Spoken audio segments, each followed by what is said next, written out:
చిన్న సందేశం ఏంటంటే మన గురువు గారికి ఇప్పుడు వచ్చి నేర్చుకున్నాను పెద్దలందరికీ నా ధన్యవాదాలు. ముందుగా ఇక్కడ సమస్య ఏంటంటే జూనియర్లకు వచ్చేటప్పటికి ప్రతి ఒక్కరికి కూడా ఒక సమస్య ఉంది.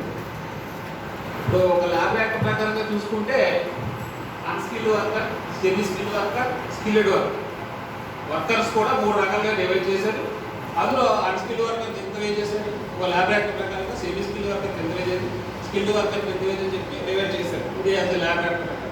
కానీ ఇక్కడికి వచ్చిన జూనియర్ అడ్వకేట్ వాడు పెళ్ళైనా వాడి పిల్లలను పోషించుకోవడానికి కూడా వాడి స్టాక్ సరిపోదు, వాస్తవంగా చెప్పాలి.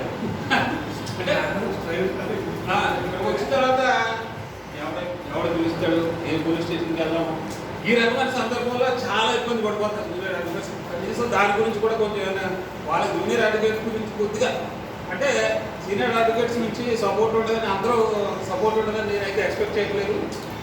అంటే అలాంటి మళ్ళీ నేను యాక్టివ్ అవుతున్నామో సార్ నాకైతే తెలియదు, కానీ నేను పొరపాటు మళ్ళీ మాట్లాడింటే నేను చెల్లించాలి.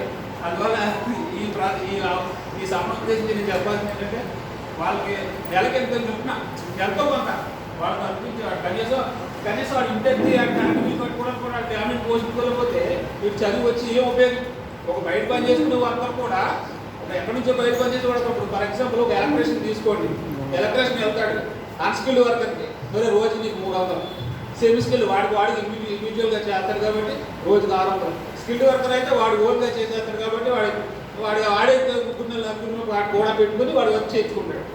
కానీ ఇక్కడికి వచ్చిన ప్రాక్టీస్కి వచ్చిన కోతలు అసలు వీడు ఎలా బతుకుతాడు ఒక్కసారి ఆలోచించినట్లయితే నాకు అదే ఇప్పుడు కొన్ని సందర్భంలో ఎవడు పిలుస్తాడు, ఏ పోలీస్ స్టేషన్ ఇస్తాడు, 1000 రూపాయలు 2000 రూపాయలు ఇస్తాడో అనే ఆలోచనలో అంటే జూనియర్ అడ్వకేట్స్ యొక్క పరిస్థితి గురించి చెప్తున్నాను సార్. ఇదేదో ఎవరిని ఉద్దేశించి కాదు, దయచేసి కోరుకుంటూ ఈ అవకాశం ఇచ్చినందుకు